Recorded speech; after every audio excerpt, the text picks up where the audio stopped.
Welcome to the podcast. Today, my guest is Christina Cooper. She is an orchestral musician and a hypnotherapist who specializes in helping musicians with performance anxiety. So welcome to the podcast, Christina. Thanks, Mark. It's great to be here. Great. So you've got an upcoming book called The Fearless Musician. And so today we'll talk about this intersection between this very specific aspect of anxiety, fears, overcoming limiting beliefs, creativity, and the hypnotherapy you practice. So it's great to see you're an expert in both areas. So we'll cover overcoming fear, but also creativity, flow states, transcending the personal, and how people can heal the root causes of blocks. So can you tell us a bit about these two areas of expertise you have? But start off by telling us about music. So what was your training in music? Yeah, so I started off my whole life I've been a musician my whole life. So started off training all through the different training routes and studied it at music college. And then I thought that was going to be my career. And it was my career in the beginning. So that was the one thing that I wanted to do, that I always wanted to do. So that's where the music started. And for the past 10 years... Sorry, could I just jump in there? You say music college. Can you specify which exact schools that you went to?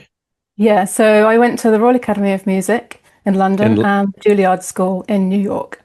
Just a couple of modest colleges that no one's ever heard of. The Julliard School in New York, the Royal Academy of London. So quite a credentialed and well-trained musician. Yeah. Yeah, exactly. And also you skipped ahead as well, but what were your qualifications that you got in the instruments that you practiced in those august institutions? Yep, so it's performance. My main instrument at the time was double bass. Piano was more in the background. And so I got an undergraduate degree in double bass performance. And with that, a teaching diploma to teach instrumental lessons. And I went on following that to get a diploma in piano performance as well. Okay. And you did start off saying, I've been doing music my whole life, which makes it sound like, and because my parents were musicians and we had a grand piano in our front parlor room, but that wasn't quite the case. So can you tell us about that as well? Not at all. No. I have memories of pulling off my dad's vinyls from his shelf of Beethoven piano sonatas, of all things. And for whatever reason, I just was so mesmerized by them. I used to just sit and listen endlessly, just marveling at this amazing sound world. And so I think I must have begged my parents for some kind of musical instrument. I just thought, give me anything at this point, I just want to play something. So yeah, 7 years old, I got given this tiny Casio keyboard. It was literally about that size. And and I haven't looked back since. I just literally launched myself into it. And because my parents didn't have the money to fund that initially, that was on me to do the work. Yeah, because it's quite a thing to have a piano in the house, and so that is something that not everybody has. And so when was it that you did actually get an actual piano? Much later, actually. I not till I was 16. And obviously it was just between then and 16, I was just upgrading the keyboard size each time and not having enough keys to play. And I used to just wing it and just, if it goes off the edge of the keyboard, then just transpose it down. And we used to have a family friend who had a beautiful piano, and we'd go there maybe twice a year. And I was just in heaven. I would always run straight for his piano and just sit for hours at it. And when did you pick up the double bass? So that was a few years after I started the piano, so age 10. And that was purely by chance as well. And funnily enough, I didn't even know what it was at the time.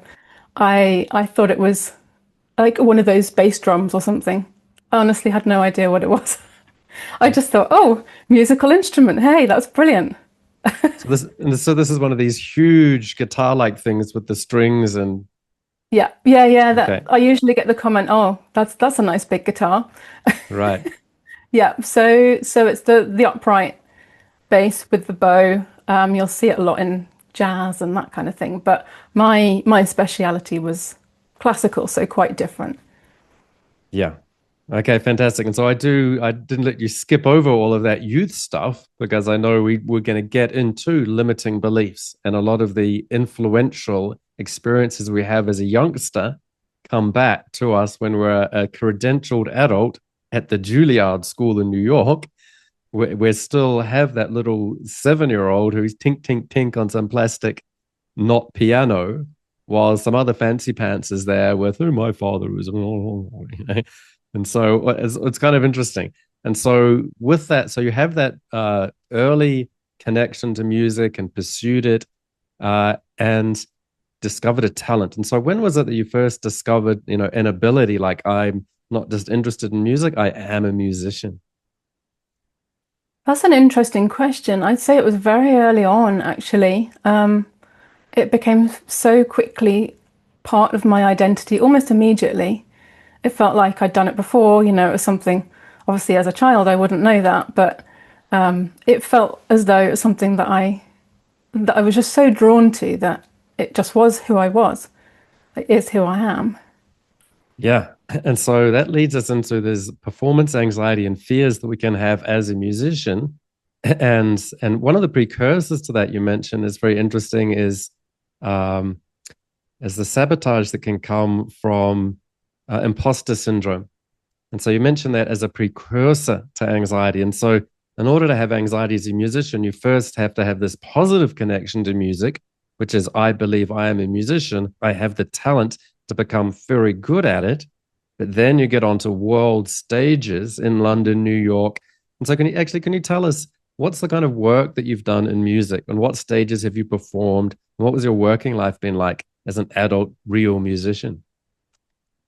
Yeah, so I've performed on all the world's greatest stages, um, Carnegie Hall, New York, all the major London ones, Royal Albert Hall, big arenas as well. So I've played to like 20,000 people in the O2 Stadium in London, that kind of size of audience. Mm. So the full range. And mostly it was orchestral playing. So I would freelance with different orchestras, different groups.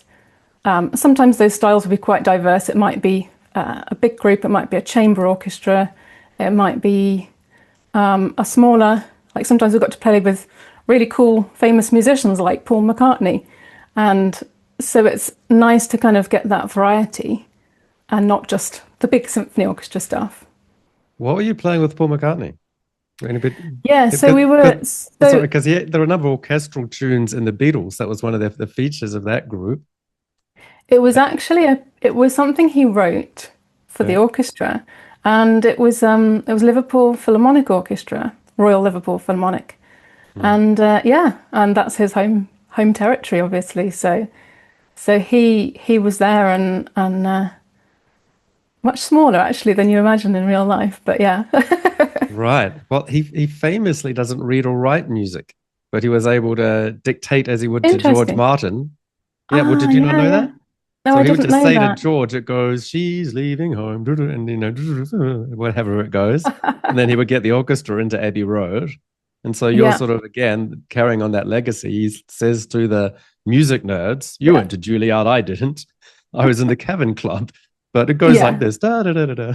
And so yeah, what, yeah, are you exactly. surprised to hear that he didn't read or write music? Or what was your impression of how that process went? Maybe, but I think often that is the case with a lot of these famous musicians. And actually, if we were to look back through history, it's the same if we looked at the famous classical composers of music. Quite often, the women were writing under the men's names. Okay. So yeah, I think there was a lot of that going on, which is sad. But Well, it's interesting that I did mention, and we're going to get to more of this imposter syndrome. And Paul probably felt that himself. And this is the funny thing. I was actually thinking before this talk, we're going to get to anxiety and nerves that people have. And it just made me think that John Lennon, also in the Beatles, uh, hadn't performed for a few years, but when he was going out to perform in New York, with Elton John was violently, physically, vomitingly sick prior to performing. Hence, doesn't matter if you're John Lennon, you still No. get performance anxiety before going on a big stage in New York City, a city that loved him. And Elton John said Yeah. that was the biggest applause I've ever heard in my life when John stepped on stage. And Paul, of course, is sitting there with George Martin, who knows everything about music, and telling him, here's how it goes. But they were somehow simultaneously able to overcome performance anxiety and get it done and make good records, but also having to deal with it in some way as well. It's like they're not immune from it. On one hand, they overcome it, but So what are your thoughts on that? I'd actually say it is the greatest musicians that probably suffer the most, because they've got this image, they've got this reputation they've got to uphold. So there's a hell of a lot of pressure on them to perform night after night after night. And the last thing they want is to crumble is to lose that image that they've created for their audiences. But they're just like you and me, they're just people. And we get to see that side backstage, when working with these different celebrities, you just see the normal person, just somebody else, but they have this image and they have the stage persona that they have to live up to. Otherwise, who are they? And that's for them, I think, where the imposter syndrome usually comes in. And it's this fear of, I know I'm good enough, but actually, am I going to be able to do it today? Am I going to be able to pull it off now? And I think that's a large part of it as well. It's fascinating because actually on your website, so go to Christina's website, and links are in the show notes. You said, sometimes nerves push me to play my absolute best. Other times they clip my wings and hold me back. Subconscious reference to Paul McCartney's second band there, by the way. Nice. It was a frustrating paradox I couldn't predict. And so then that begs the question, are nerves inherent to performance? Even if you're John Lennon, you're going to be sick to your stomach. But I actually saw Elvis Costello, who wrote with Paul McCartney a lot, and saying, I don't get nerves. I'm good. I know I am. I just get on. I love it. I'm at home on stage. I get nervous trying to go to the grocery store and that kind of thing. So there can be this sort of distinction. Are nerves helpful? Would we want to get rid of them? Can you ever get rid of them completely? And there's that paradox. And then maybe people think, well, this just is how it is. I do have to be terribly fearful and anxious before performances, and I just have to live with that. Is that true to an extent, or what are your thoughts on that? Yeah, that's a great question, and that's exactly how I would say most musicians that suffer nerves feel, because especially if you're a professional, you just get on with it. The show goes on, and it's not something that you talk to your colleagues about because it makes you appear weak. That's the perception. There's still a massive taboo in the industry that nerves are a weakness, which is not true, because actually I think if we had one orchestra on stage and you ask every single member of that orchestra, have you ever had performance anxiety? Have you ever had nerves? Of course they're going to say 100% yes. And probably most of them are battling, or I know, most of them are battling with it at varying stages in their careers and in their life. So it's interesting because it's a paradox that I've been grappling with my whole time as well. Since I started this work with musicians, I kept thinking, well, do I need to be getting them to a place where there aren't nerves anymore? No, not at all. But to actually explain that and show them, actually, this is the place we need to get to. It's a place where you have enough nerves to fuel your performance, because what we call healthy nerves are what makes a performance, and that's actually when you can really shine. And you need that. We need that adrenaline, because what is adrenaline? It's just a way to focus our attention to exactly where we need it. And it gives us the energy, it gives us extra focus, it gives us flow to be in the moment. So we actually really, really need that, but not too much. So it is a very, very fine balance, it can be. And I've certainly personally done some of the best performances feeling sick to my core and really shaking. But it is that thing, once you step on stage, normally for most musicians, that's when you can relax, you can let go a bit, because it's familiarity. And I think what happens in the background is, if you're waiting, I know this isn't the case for everyone, but for many people, if you're waiting backstage, you're waiting to go on, you're thinking of all the things that could go wrong maybe. You're probably, more than anything, you're tuned into your nerves and how that's making you feel. And oh, I don't want to feel shaky. I don't want to feel wobbly. I want to feel in control. But then once you play that first note, you know, usually it flows because it's familiar.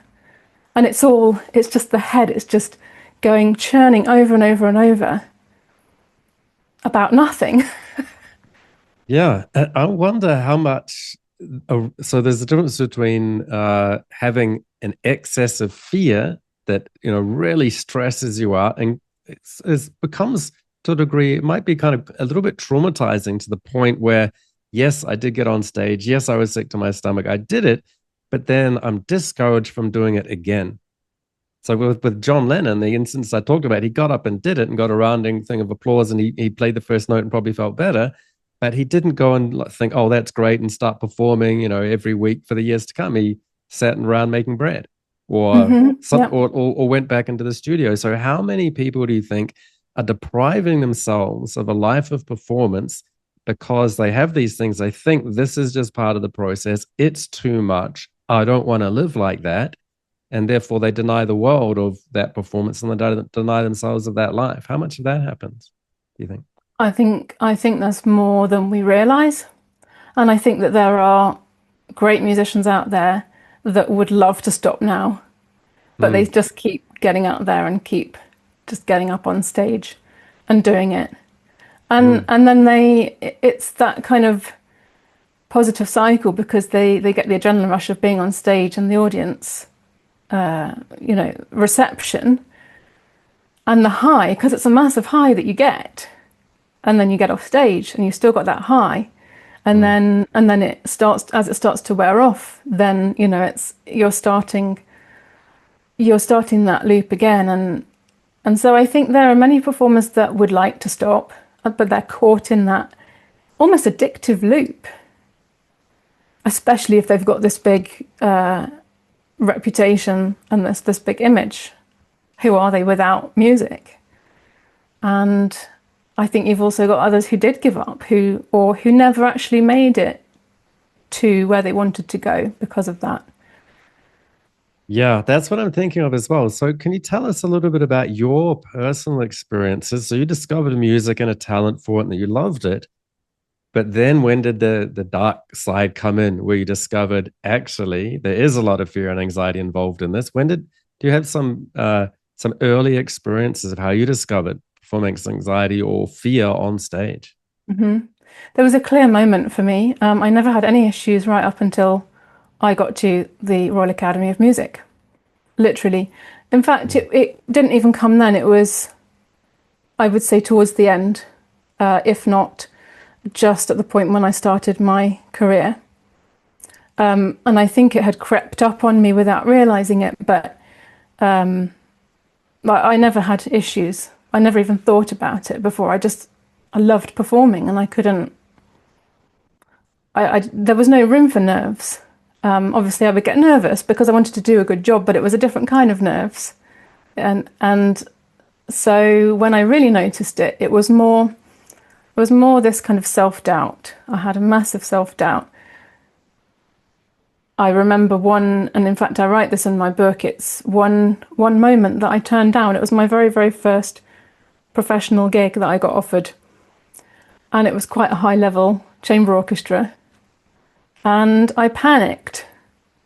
And I said no. and of course I beat myself up about that, thinking, well, why did I do that? You know, what? Do I really not believe that I'm good enough to do that? And obviously that didn't stop me from playing with some of the best orchestras in the world. But that very, very first one, I bottled it. I don't Okay. know why.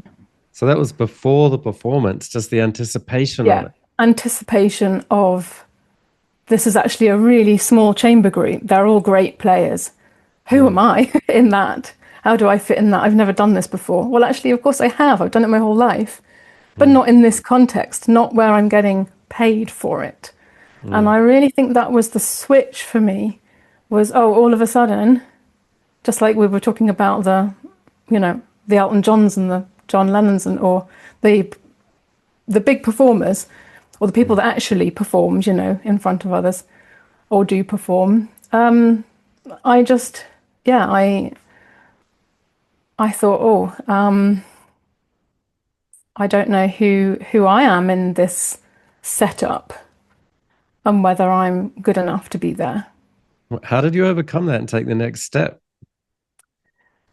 I actually reached out to get my first professional gig, which was with the Royal Liverpool Philharmonic, Okay. and my teacher tipped me off and said they're looking for extra players. So I reached out and did an audition, and it was fine. But somehow, if I feel more in control, it feels a bit easier. But when something's thrown at me, I can have the feeling of panic or oh, I don't know what to do. And because it was a last minute one, that first one, it was, oh, can you come up to Gateshead, which was like 6 hours drive. I'd never driven on my own before. Those were the days when you were just using a road atlas, no sat nav. Hmm. And how do I get my bass up there? Where do I park? Where do I stay? Do you pay for travel? All of these things. And I used that as my excuse to not do it. Actually, just for context, can I ask where did you grow up, just in case our American viewers think you've got a Liverpudlian accent and you're from Liverpool? Oh, that's hilarious. I definitely Yeah. don't have a Liverpudlian accent, or a Scouser accent, as we call it. No, Yeah. I grew up in Shropshire, which is in the Midlands. It's towards the border of Wales, and Yeah. it's just above Birmingham. Okay. So, but I don't have that accent from there. I have Right. just a little bit of it. Yeah. Okay. So yeah, so growing up in England, and so then you got back on the horse rather than being asked and turning it down. You asked and were accepted. And then have there been times on stage where you've frozen up or had fear? You mentioned shaking and still performing well. Have you been gripped by fears and strangled in a performance in a way that gives you evidence that you see fears were justified? I should have been afraid to go, and it wasn't imposter syndrome. It's not a syndrome. I'm just not good enough. And those kind of beliefs come in and become almost self-fulfilling in a way. Did you experience any of that kind of thing? Yeah, I created it for myself. So it wasn't that I knew I was good enough, Mm, but I created it for myself. So there was, for me, auditions were my worst thing because I had this fear of judgment, and it was this real cutthroat situation. You're in some cases these auditions, you're sat in a room with, you turn up and everyone's warming up in the same room. So you've got 20, 30 other people all playing the audition pieces, and you're all auditioning, you're all warming up in front of each other. And it's all of your colleagues and competitors, I guess. mm, And yeah, and it wasn't that one in particular, but there was an audition that I went into, and many auditions actually that I completely flunked because I put so much pressure on myself and I wanted to fit into a mold. So instead of just being myself, I was thinking, what are they looking for? What do they want?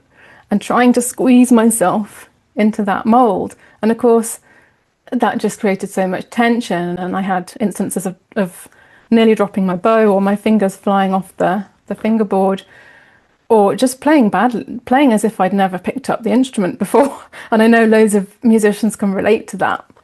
And this isn't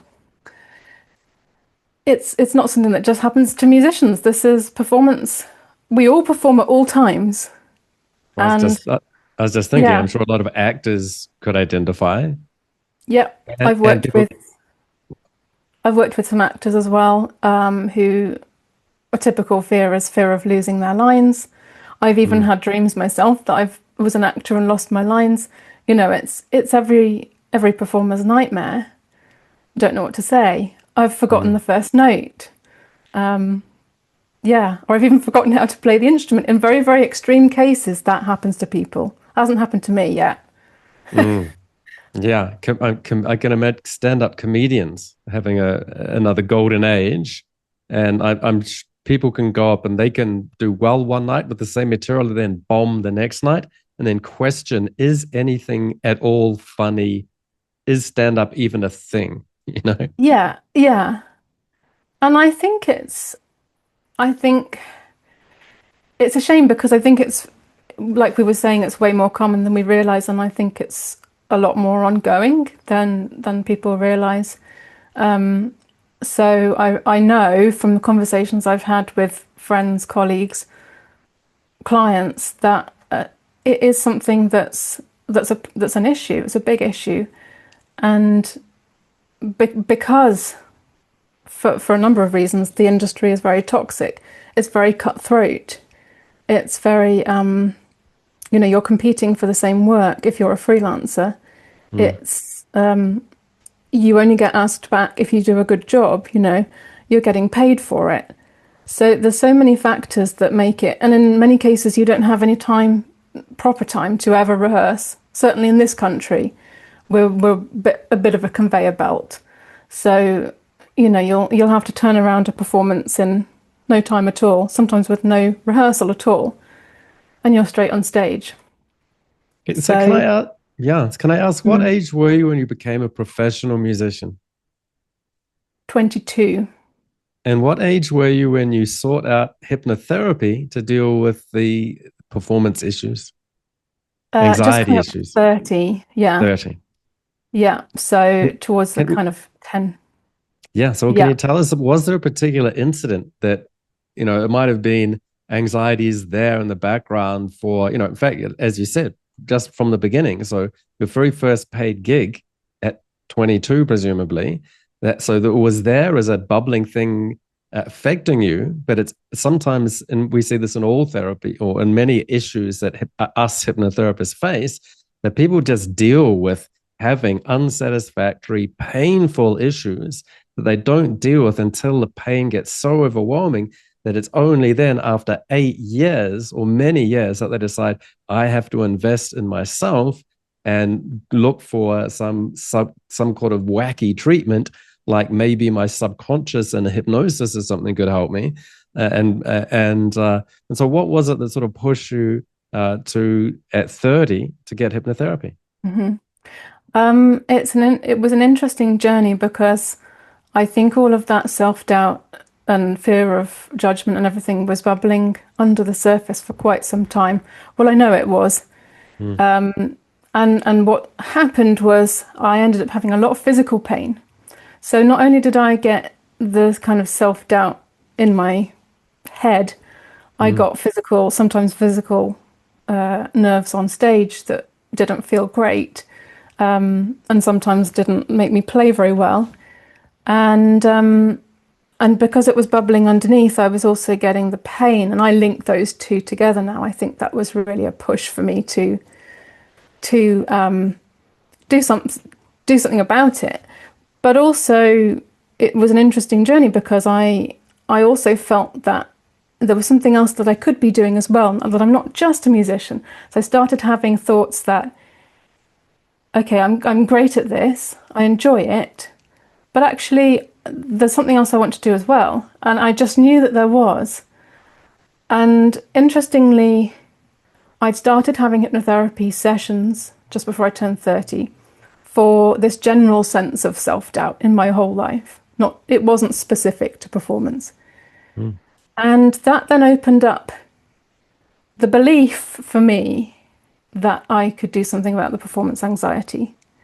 And it took quite a lot before I realized, maybe a year or so of sessions before I realized actually I'm in a place now where I can look at this, and this is something that I can change. I shouldn't be suffering like this. And that's when I worked on the performance anxiety. And I was literally blown away. I'd never realised that this work could be so transformative on that particular problem, which is what then led me to do this. Can I ask, how old are you now? I'm 41. Yeah, 41. 41. Yeah. Beautiful. So that's you've had 11 years exposed to the subconscious mind. Yeah. And okay, so interesting. So that's actually something typical. So I'm a hypnotherapist, hypnotherapy trainer, teacher. And that's something that I see in people who start studying hypnotherapy or go for hypnotherapy sessions, which is they greatly underestimate the capabilities of hypnotherapy. So they might come in for what they think is a simple issue and realize this is a very complex, sophisticated modality that could not just deal with some sort of behavioral little thing that I bring up. It can actually deal with some very existential, deep, resonant, deeply emotional, or a deeply challenging, sophisticated issues. And so that often people start off having some sessions of hypnotherapy for basic things and realizing how deep and sophisticated it can be. So it's interesting you mentioned that. There's a year-long journey of discovering, the extent of it. And when was it that you then took the leap and thought, I'm going to start studying this? So tell us about, While I was still having the sessions, I remember sitting in the room and thinking, I could be doing this. And then a little voice said, could you really? And then I thought, no, I'm going to do this. I have to do this. And then it was almost a serendipitous thing from then on, because I'd started becoming really interested in neuroplasticity. I wasn't really interested in spirituality at that point. It just wasn't on my radar. And so I happened to find a book on rewiring your brain. And I thought, oh, this ties in really nicely with the hypnotherapy part. The sessions that I'd been having already. And then consequently, I found there was a tiny little bookshop near me, and just by chance was the book by Norman Doidge, I think it's The Brain's Way of Healing. And again, I thought, oh, it felt like a message. And I thought, I need to be doing this myself. And straight away, actually, that was in 2016, I signed up to do the course, to study the diploma in hypnotherapy. Yeah, and so can you tell us about the institute you studied with then? Yeah, so that was a Quest Institute with Trevor Sylvester, and he calls it cognitive hypnotherapy, it's pretty much a framework that allows us flexibility. There's all different elements of traditional hypnotherapy, all the other modalities that I think we tend to just pull in anyway, naturally, NLP and parts work and Gestalt and all of those different ones. Have there been other key books, people, or teachers that you've met along the way while learning these modalities? So Trevor Sylvester was a great, fantastic trainer and so knowledgeable, and he trained with Gil Boyne as well. So he just had so much wealth of wisdom and experience and passion to share with us. And he was so inspiring actually to work with. So I did my diploma and my NLP Master Practitioner with him. And then I also did one of the other people that I found incredibly influential. And in fact, I've only done a one workshop with him, but it was so good, was Dr. Brian Rowett. Don't know if you know him, Australian hypnotherapist, I believe. And he trained initially as a medical GP, I think. And he's maybe coming up, if not already retired. I think he's right on the brink of retirement now, but his integrated parts workshop was another one that I did, and I used that in pretty much most of my sessions with clients. It's just it's so transformational and it's such a great tool to work with.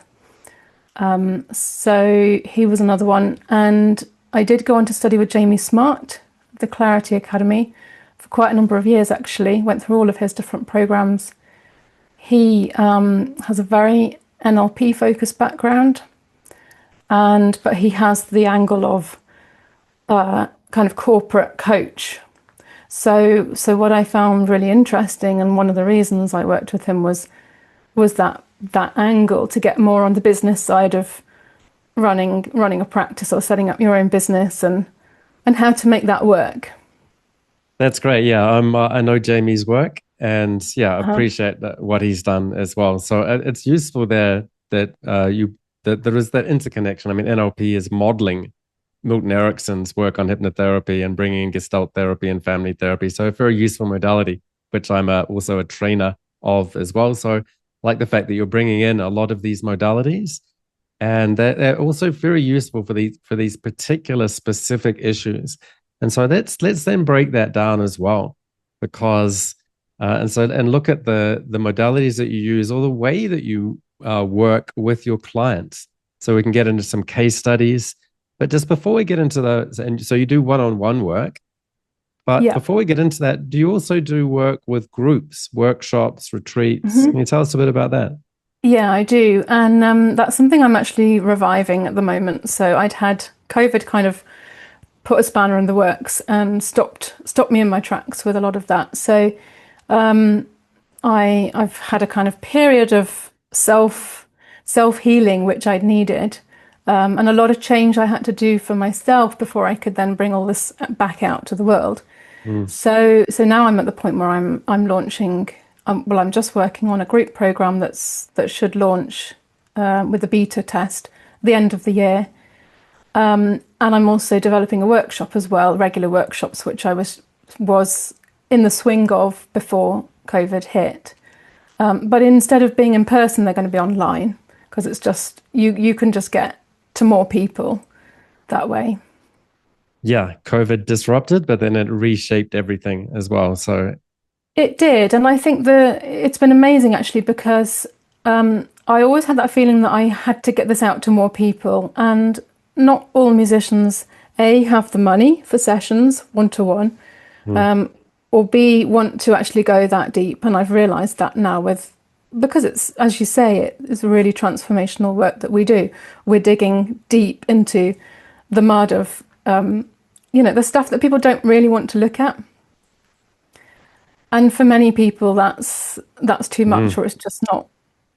It's not where they want to go, and that's fair. That's absolutely fine. And I think that was a big revelation for me, was realizing that not everybody is going to be suited for this work one-to-one, and that's entirely their journey and their decision. So with that in mind, I thought, okay, I need to create something that can be more accessible. So I was doing talks and workshops. I started actually out in the US doing those, just from my links from Julliard, and that was going really well. But it was hard work to set them all up and make it all happen and all of that. So now I want to create something regular that's people can come whenever they want to, drop in once a month to the next workshop, and that way I can get to the students and those people that are maybe at the start of their profession and they don't yet have don't need to spend a lot of money to do. They just want to get going with something and take a tool away that they can use on stage. Or maybe their anxiety is not so fully blown that they just need a tool every now and again, maybe just at auditions that they can work with. So a lot of this process was, how can I not only provide a one-to-one service to clients, how can I take this work in a different way and repackage elements of it to help people transform, either through self-hypnosis or self-guidance, or at least have enough of come to a workshop and have a mini transformation in that and feel empowered. Yeah. So, can you tell us a bit about the kind of people that come? So, you mentioned there's some people may be better suited to one-to-one, some people may be better suited to workshops. But so, can you tell us about exactly what these kind of people are? And so, Mm-hmm. because people may Yeah. even think that it's student musicians who are facing that difficult hump. But as we talked about, there can be musicians at all stages of their musical career, all stages of success or otherwise. So, Mm-hmm. what is it? Yeah, who are you Yeah, working it's with? all musicians at all stages because I did have ideas to focus in at various points, but Mm. and maybe my marketing strategy might do that at various points, but no, I'm primarily for professional musicians. But having said that, I do also work with amateur musicians because the amateur world is very high level too, and in some cases they are professional level pretty much. They just don't get paid for it. That's the difference. Mm. So I have worked with amateurs, and I do work. And in fact, a retreat that I ran was for mostly amateur pianists. It was a mix, but it was mostly amateurs on that. Is it typically people in their first 5 to 10 years of performance, as it was for you, or do people go through these phases where they might, perform a lot, burn out, go and bake bread, come back, and suddenly they feel they're at square one? I'd say it's interesting because I haven't thought much about that before, but mostly it's more the mid to late point of the career. So even late point, where they don't want to be for, be remembered for all the wrong reasons when they leave the profession. So that's one side of it. But the midpoint where they've become maybe a bit jaded, or I don't know, maybe they have to step up a bit higher, or they have to work harder to, because the youngsters are coming up and Mm. overtaking. So, but I have also recently worked with a young lady at one of the big music colleges in London. So she was just about to do her final recital, which is a big deal. So I have worked with, but I don't generally go below that. Okay. Yeah. So there's a bit of brashness of youth that people sort of bluster their way through, thinking that everything is easy in life and that they'll have no Yeah. problems. And then you Yeah. get onto the big stage and you realize it's not quite as easy as it looked. Yeah, Uh, and I think it's that maintaining, and it does become hard work to maintain. mm, Um, it's particularly if the passion starts to wane a little bit, which it does naturally. mm, You can't always play what you want to play, and you might end up doing 50 nutcrackers, a season of mm. 50 nutcrackers or something, and it's just, oh no, not another one again.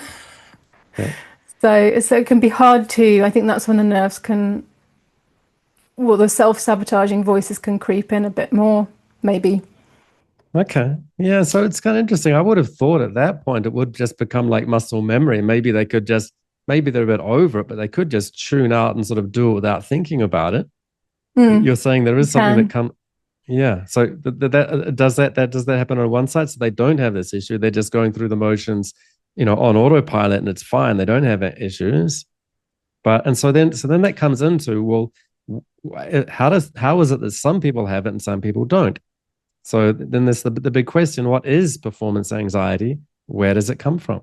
hmm The question I always ask myself, why me and nobody else? But it's not Mm, true. mm, um, yes, you're right that it does affect some people and not others. Um, I don't have the answer to that yet. I just don't. I've looked at it and I can't find an answer to it. I think some people, I would say, that tend to have more of that self-doubt naturally in life, possibly, mm, but not always. More introverted. That's not always the case. I find extroversion tends to go quite well with being on stage, as we know. And I think many introverts, myself included, have always felt so drawn to performance, but also have this imposter syndrome of why would I want to put myself on stage in front of everyone? I don't want the spotlight, and yet I'm pushing myself into it. So I think there's that. But if we were to ask the question, what's performance anxiety? I see it quite simply. I see it as a disconnection from something greater. So you could ask the question, it's basically being in flow. And if I said, what is being in flow? It's flowing with something greater than yourself. It's surrendering to that higher power or greater power that allows us to be free, but also allows us to go above and beyond. And what performance anxiety does is it blocks that. It pulls us out of that.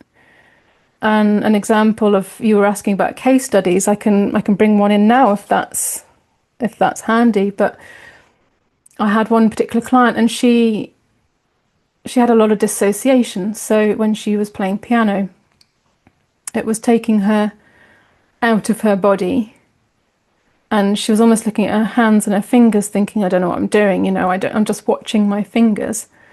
But they're not doing what they're not meant to do. And all of a sudden, all the movements became quite jerky. And she was just completely out of her experience because of the anxiety. And when we worked together, it was interesting because in her safe place, she was at this lovely scene that she goes to regularly where there's a big rock face, some water, and just this beautiful place in nature.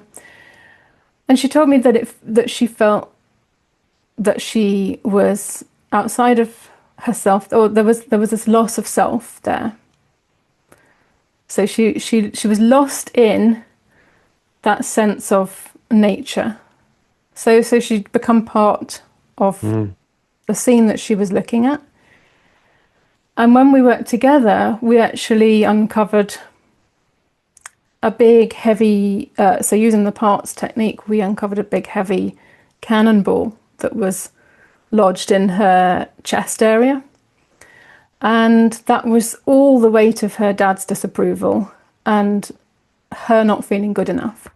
And so what we were able to do in resolving that, those limiting beliefs was kind of flip that that scene of where she felt part of nature, where in performance she was feeling disconnected. We managed to flip that back, so it was kind of a mirror of that experience for her, so she could reconnect with the music, the audience, herself, her instrument.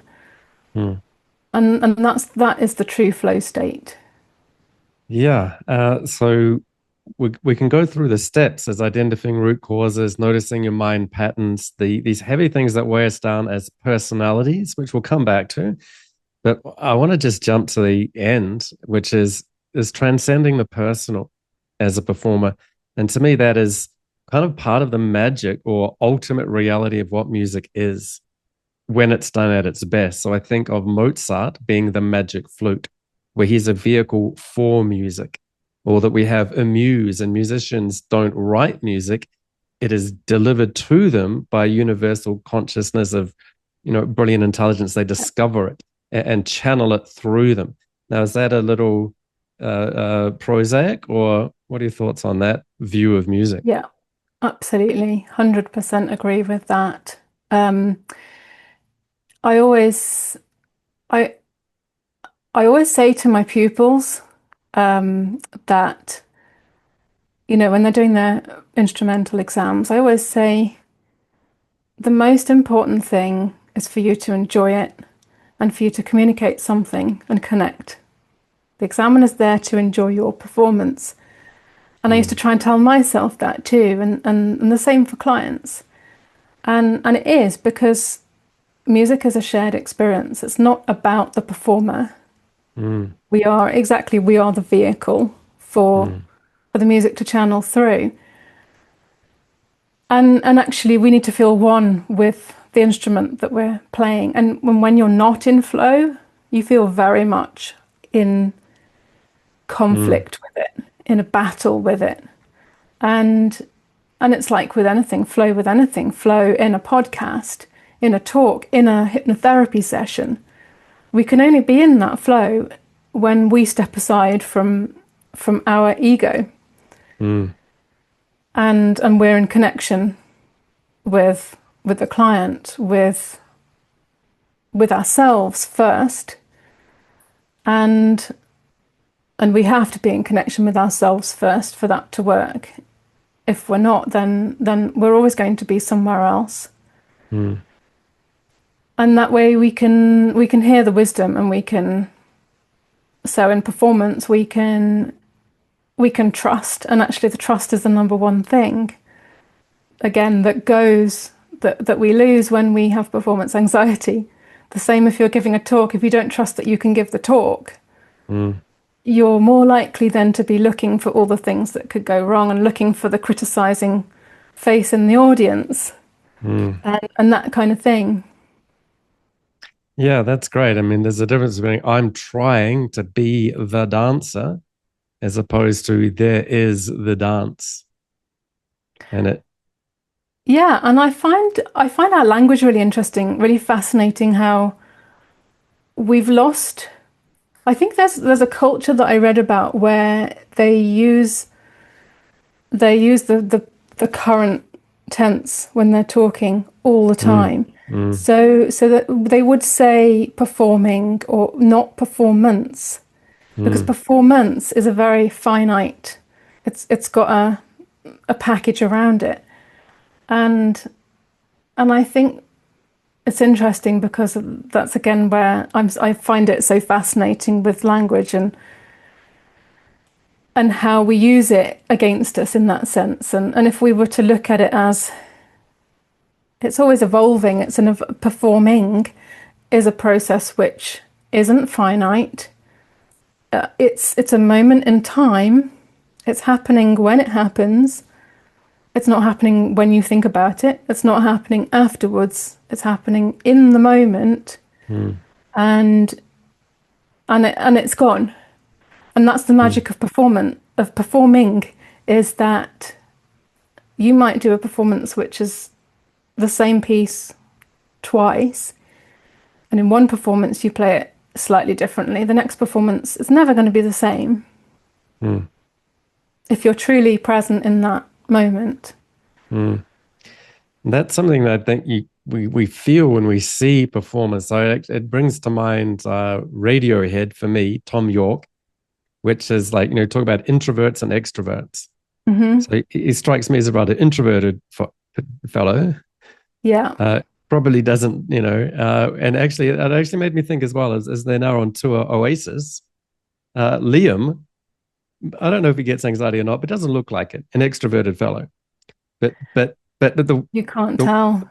that's right. But the key thing for both of them is when you see Tom York, there is an element of he is kind of a Mozart-ly channeling some sort of divine, otherworldly music, which is beyond humanity.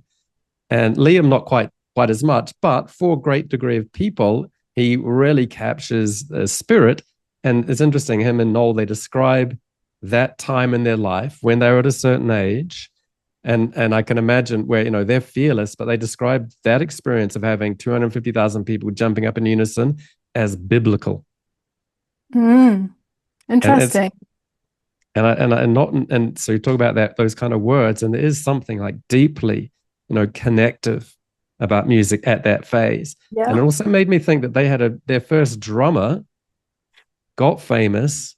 The first record album came out, they got famous. He didn't got performance anxiety, had other probably issues in his life, didn't like being famous either, and money, it all freaked him out, and he quit the band, and that's it. Now you're not Hmm. an Oasis anymore. And Yeah. so it's that kind of thing where, at and a number of levels, maybe Liam at 23 when he's, didn't care, maybe going out back again as a 50-year-old is like, oh boy, but it's so interesting, the difference between, not even being in the band because performance anxiety just Yeah. kills you in the cradle, and then not wanting to perform again, John Lennon not wanting to, and restricting himself and not doing it much. These guys, getting it together and being out there, and then being, one of those things where, and it's so important for people as well, particularly when it connects with sort of parts in their life and their time. So it's something that, a lot of people get so much out of, and it's because we see and sense that we're connecting to something transcendent. And so, Yeah, of course. and I'm speaking as an audience member. And so, and is that something that you see in these, and when you talk about being in the great performance halls of the world, Carnegie Hall, the Royal Albert Hall, these are kind of modern day cathedrals in a way. And particularly the classical music is really, the whole, yeah. And actually, I mean, you could look at classical and other genres in a similar light. They just presented differently. So it's a ritual. It's always a ritual. Going to a big pop concert is a ritual. Watching classical musicians on stage is a ritual. Why do we all wear stuffy black clothes? Why is it silent until the conductor's baton and the conductor stops? After we've played the music, until he rests his arm. Why? All because it's almost sacred in a way. It feels sacred on both sides, and I've experienced that on both sides, and that's what makes a performance. That's why doing this work for me is so important, because with performance anxiety, without flow, there's not really that same level of transcendence, connection, ritual. It just doesn't touch that level in the same way. Tell us more about that, because I see those performance halls as being like cathedrals, and that everyone coming together as 4,000 people in a theater. It's a communal experience. Yeah. And it is, in our churches, we sing hymns and play music. And so whether it's some of that music's secular in a way, some of it is, really, it is a bridge and connection to the divine and the transcendent. So what's it like? And there must be. So what's it like to be in the middle of that and to have that as a keystone of your being? And there's such high, and you talk about the highs, and there must be, and that's got to be part of it. We're connecting to something above and beyond, a power greater than us, and a language and a beauty that transcends all our stumbling words. Yeah, I can't put it into words, the feeling. I just can't. And when you're not the only one feeling that, all your colleagues on stage are feeling that, all of the audience is feeling that. There are moments where you could hear a pin drop, and it's usually in the silent moments when you just feel this absolute tension, but in the best way possible. So it's almost like this anticipation of what's going to unfold next. Where are we going to be taken on the next leg of this journey? And it's electrifying, actually. It really is. And then equally the loud, energetic moments. It gives you such a high. It feels like a drug, and that's why musicians do it. That's why audiences come to watch. That's why they put up with the nerves or the worries, anxieties beforehand. And, the relentless hours of practice required. And so that is really like the carrot or the sugar. And so tell us a bit about, the stick that may beat us into not having that experience, because that's the question. In any form of issue that I have, that I don't address, I have an underlying anxiety or suffering, be it musicianship or anything else. If I could afford to not deal with this and just pretend it doesn't exist, deny it, accept that this is part of normal reality, but it doesn't have to be. And if it wasn't, it would open up the gates to transcendent experiences in your life. But you accept normal, suffering, limited life, and and this is understanding what you're losing. You're Yeah. losing that access to divine transcendence day after day, night after night, instead of cowering in your room, not being But you're out there losing. living it. Yeah. That's the consequences. That's an enormous price to pay. And the Yeah. price for facing it and having some sessions and getting over it isn't that much in comparison. And so this is No. one thing that's one thing I could say to people. It's like understanding what the divine transcendent possibilities that are there, and then going on a 10-day meditation retreat and being deprived of all of your comforts is no deprivation. The deprivation is living a life halfway, or that doesn't give you access to, to what we're here to really experience. So can you tell us about some of the root causes, these things that do block people? And you've got some case studies on your website, and you mentioned some things, and every hypnotherapist will be familiar with this. You've got a story about a 7-year-old told to sing a song in front of the class, and a teacher who pops in some of these limiting beliefs. This was you, was it? Tell us about it. Yeah, so that was the root of my performance anxiety and my other general life anxiety. There were other things as well, but that was the main root. And it was 7 years old. For some reason I had a teacher that didn't like me, just took a dislike to me for no reason particularly. And she got us all stood up in front of the class, and we had to sing this awful song. The story is in my book. And yeah, there's a hole in my bucket. Do you know that song? I don't know if it's... Yes, I do. It's an awful song. Dreadful. It's horrendous. There's a hole in my bucket, dear Liza. Fill it with... I can't bear it. Yeah, it's terrible. Can't bear it. And so I did not want to sing this song at all, but she made each of us sing a verse of it or a line of it. And I must have refused to do it.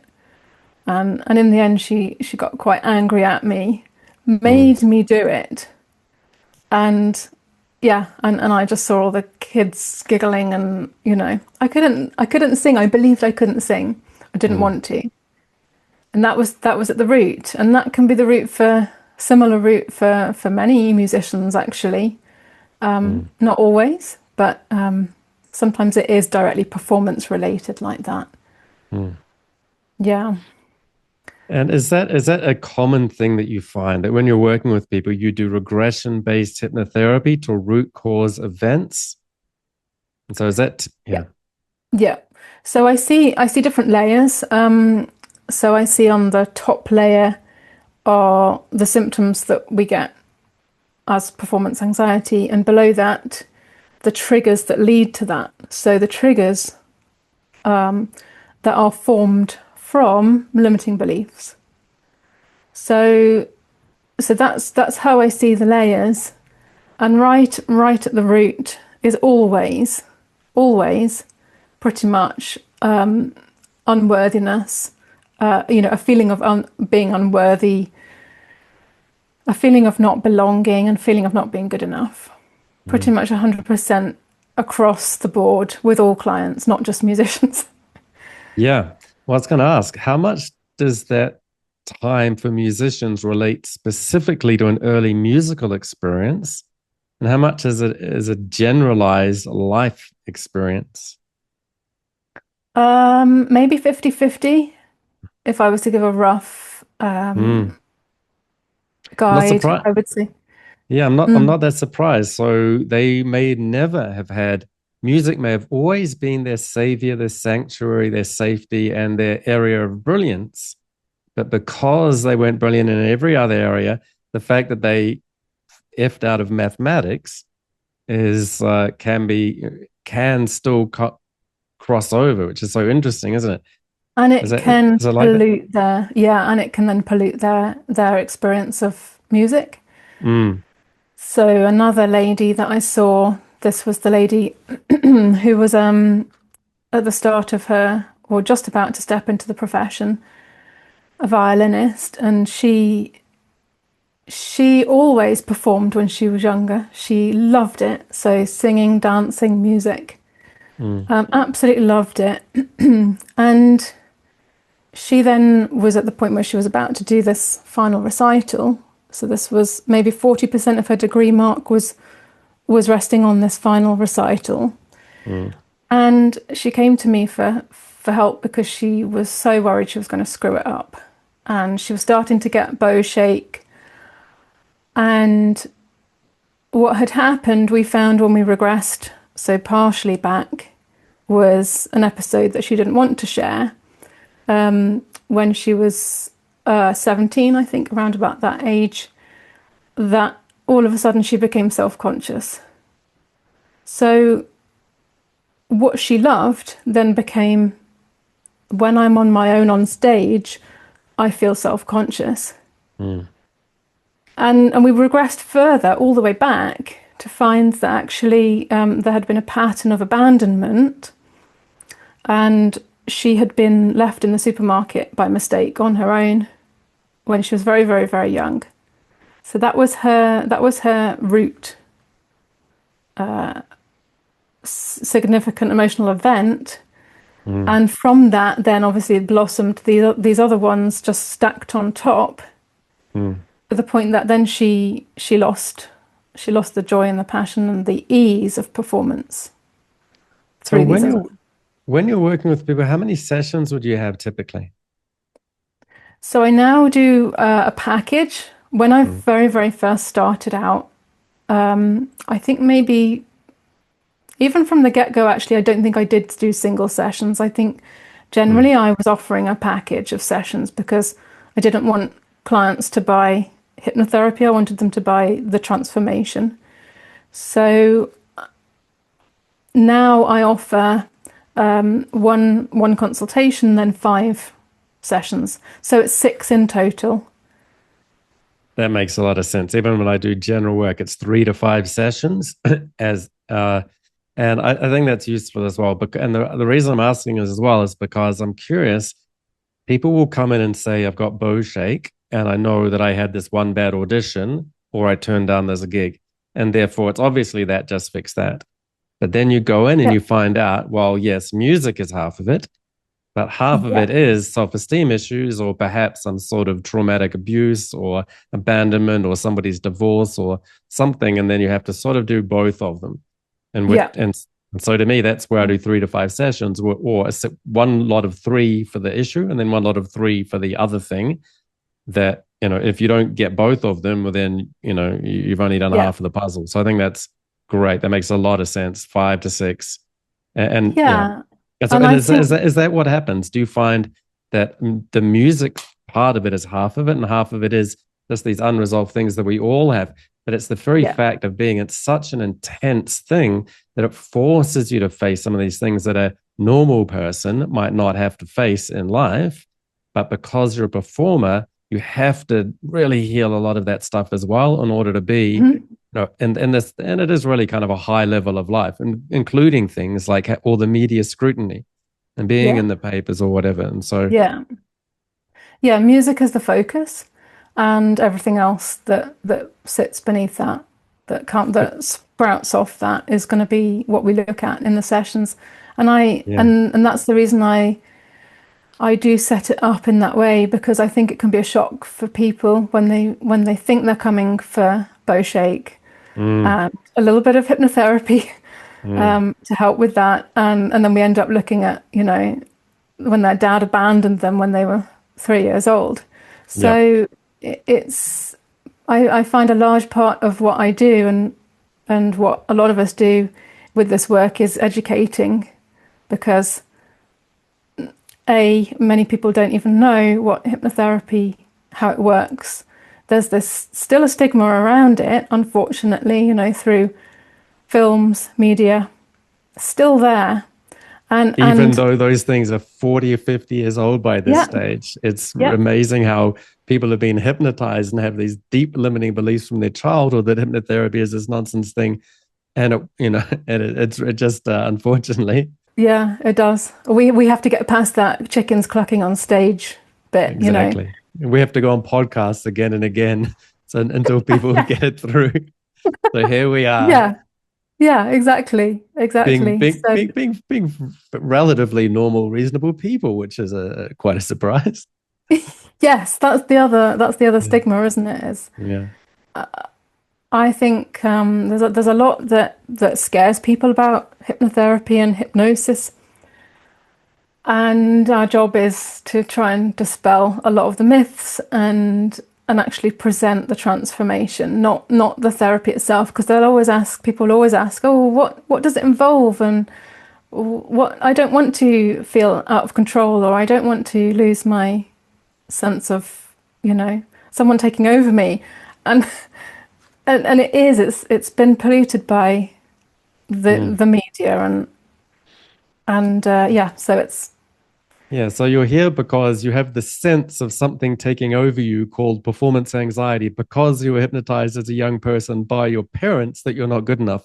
So yeah, what if so and you don't want to lose control? Well, you're probably not in control at that stage. yeah, And exactly. I don't want to be hypnotized by you, an experienced, compassionate, loving professional. I'd rather be hypnotized by my grade school teacher who hated me. Yeah, precisely.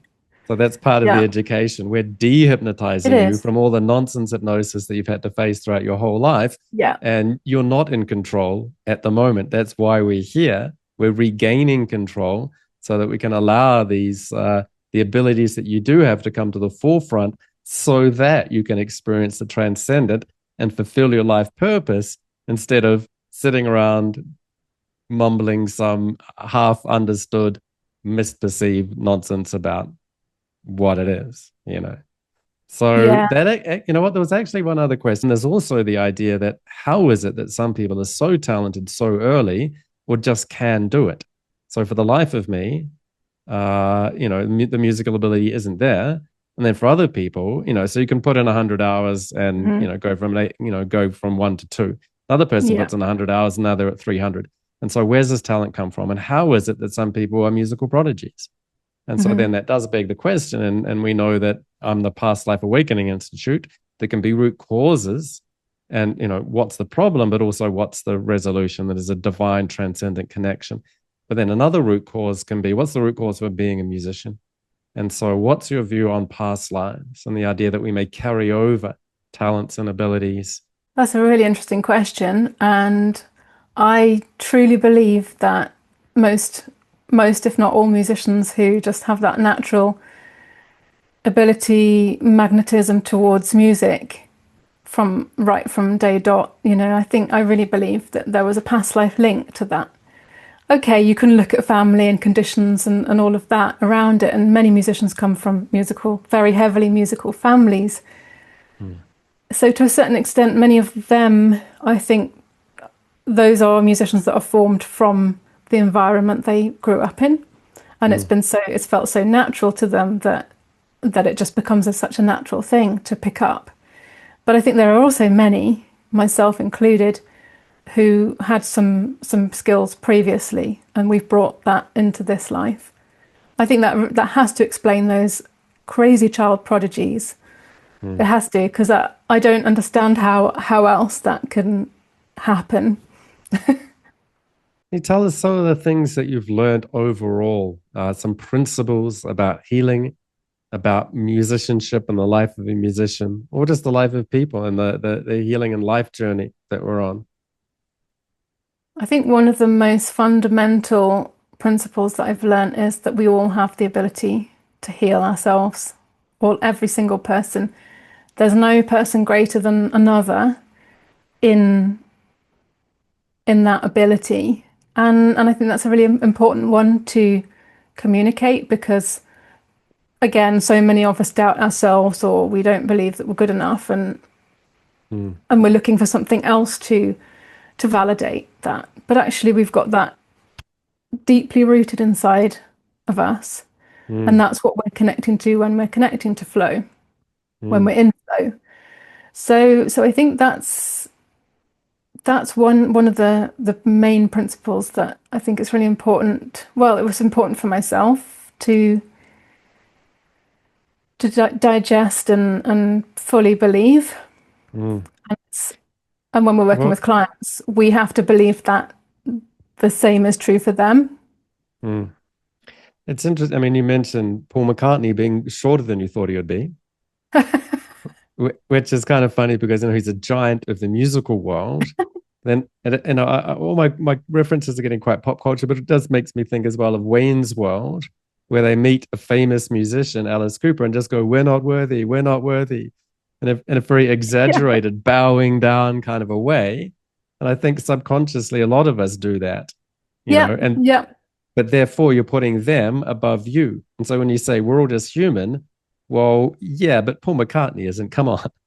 He's a yes, god. John Lennon's a rock god. yeah, But he is a human, and yeah, that's not an easy thing to get through our head, yeah. because It's a from age 2 to 7 or 9, we've just had their music in us, and and they'd yeah. really it's so enrooted that their divinity, but It's a then deep, deep conditioning, and I mm, specifically find it in musicians because when you study quite intensively in a very intimate setting with a one-to-one teacher who you hold up here on a pedestal, mm, it's almost inevitable. And at the great musical conservatoires, such as Juilliard, mm, there are many professors that like to have that image and put themselves on that pedestal. Well, mm, you're nowhere near where I am, or you'll never be who I am, but I want to create a clone of me. mm, There is that going on too, and it's so much a part of our conditioning. mm.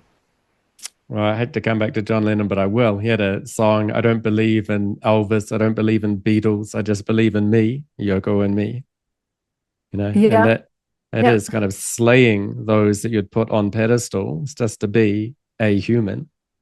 And yeah, there's a transcendent going beyond the division of self and other, especially where you put one above you, therefore cut yourself off from the experience of the divine or the transcendent yeah. And you're always because trying to you, perform to authority.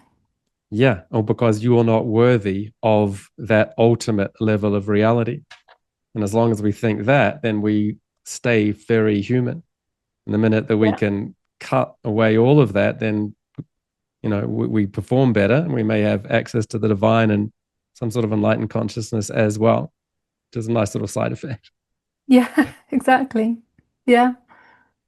Beautiful. And it's true, it's not about us. And that's what I always try and bring it back to. It's never about us. So it Yeah. So, can't be. so any last message for listeners or musicians or people that are listening to what you're saying and thinking, I need to work with Christina. I need to find out more. How do I get on her workshops? And any last message for them?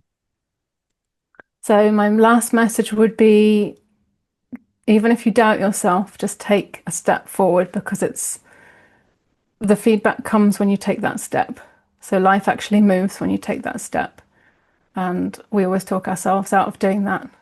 I wouldn't be doing anything that I do if I stopped myself from doing that. And we need to share our messages with the world, not just keep it to ourselves. Beautiful. Great way to end. Thank you so much for being a guest, Christina Cooper. Thank you.